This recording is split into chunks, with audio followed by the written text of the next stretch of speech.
Este é o monumento às bandeiras. Aquela historinha que a gente vê sempre nos nossos livros didáticos sobre entradas e bandeiras.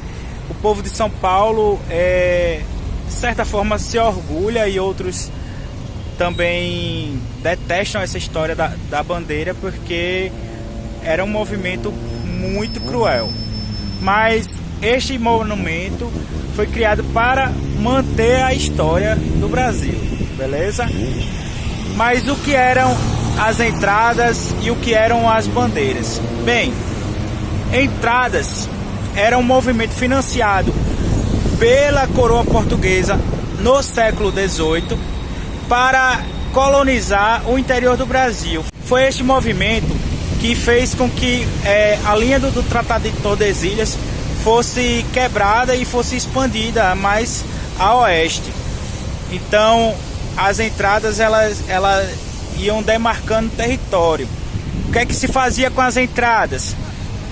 Procurava índio, procurava ouro, procurava especiarias, procurava negro fujão. Só que essas eram feitas de forma oficial, patrocinadas pela coroa portuguesa. Já as bandeiras eram expedições particulares que saíam quase todas daqui de São Paulo. Por isso este monumento sobre bandeira, o nome é Monumento às Bandeiras, por isso, porque as bandeiras saíam daqui de São Paulo e iam em direção ao interior. E a gente tem com isso os bandeirantes, bandeirantes famosos que todo mundo vê no jornal aí, a rodovia dos bandeirantes e pau. Todo mundo já deve ter ouvido falar em Domingos Jorge Velho, em Anhanguera, que era um nome indígena para um bandeirante. Bem, apresento-vos o Riacho do Ipiranga.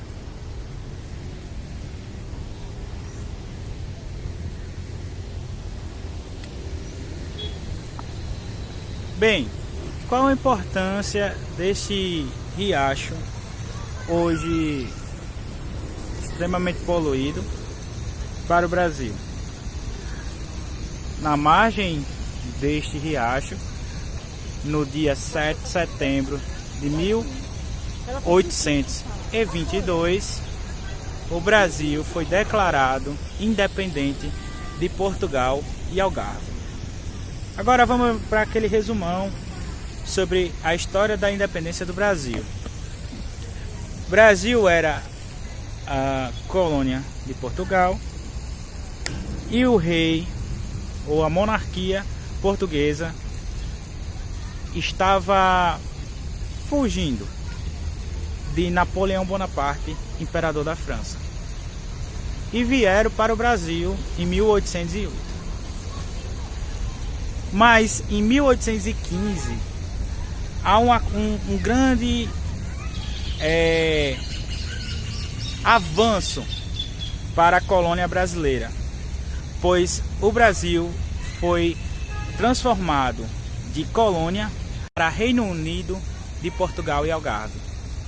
Ou seja, as pessoas aqui residentes tinham os mesmos direitos dos portugueses, e isso causou um conforto para o rei português aqui, Dom João VI, porém um grande desconforto para os portugueses aqui residentes, que eram beneficiados por ter toda uma vantagem ou uma vanguarda no comércio, na agricultura aqui da colônia, já que agora todos poderiam comercializar, inclusive os portos foram abertos às nações amigas nesse tempo. Enfim,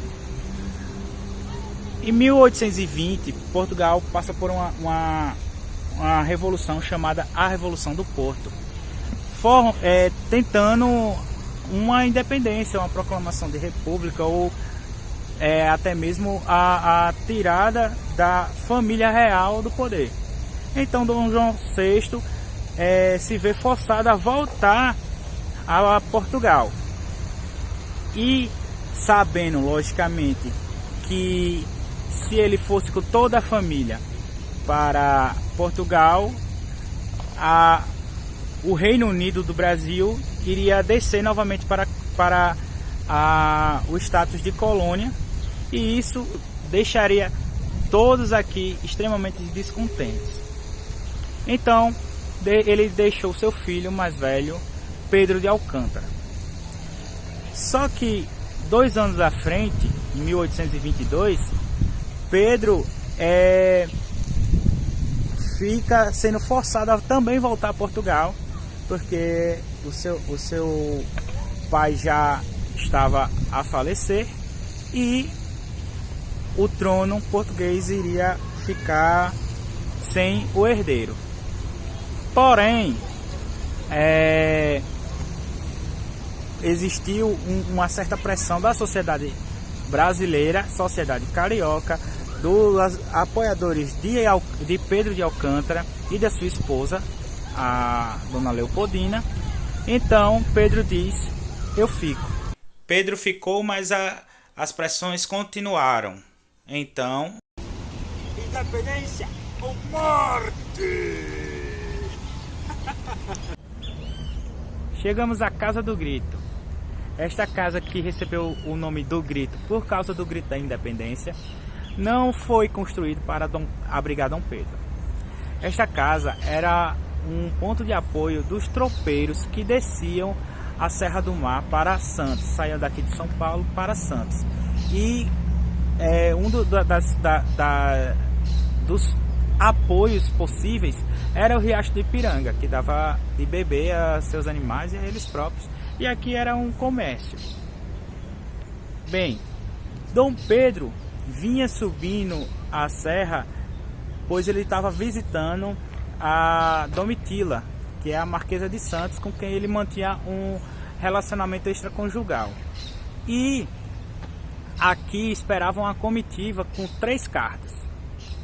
Uma vinda de Portugal, pedindo que ele retornasse para Portugal. E este retorno faria com que o Brasil descesse de seu patamar. E não agradava a elite daqui do Brasil, do território, da nação, do Reino Unido português. E as outras 2 eram de José Bonifácio, o seu principal conselheiro, dizendo que não, que emancipasse o Brasil de Portugal. Isso com todo o seu viés iluminista que Bonifácio tinha, todo o seu apuro intelectual. E a terceira carta é a mais surpreendente. Dona Leopoldina, que viria a ser a imperatriz do Brasil, mandou uma carta também aconselhando que Pedro rompesse com Portugal. Veja aí, Leopoldina era a esposa, Pedro vinha da casa da amante. Esta é a pira que guarda o fogo eterno da liberdade. E este é o monumento à independência. Ao seu entorno estão todos os que participaram e cooperaram para a independência do Brasil, desde antes, com as revoluções pernambucanas, com a Inconfidência Mineira, a revolução lá na Bahia em 1817, ali José Bonifácio, ao meio o Grito da Independência, uma reprodução da tela de Pedro Américo, e lá em cima a independência como uma mulher, como aos moldes da Revolução Francesa. A independência ela é levada pelo povo brasileiro, ali representado por negros, índios, brancos, mestiços, em uma carruagem rumo ao infinito. Interessante é saber de quem somos independentes. Uma reflexão. Os restos mortais de Pedro, o primeiro imperador brasileiro, estão aqui embaixo do Monumento à Independência, porém selados por essa porta aqui. Não esperava. Quem quiser, o acesso é esse. Esperava ver a cripta.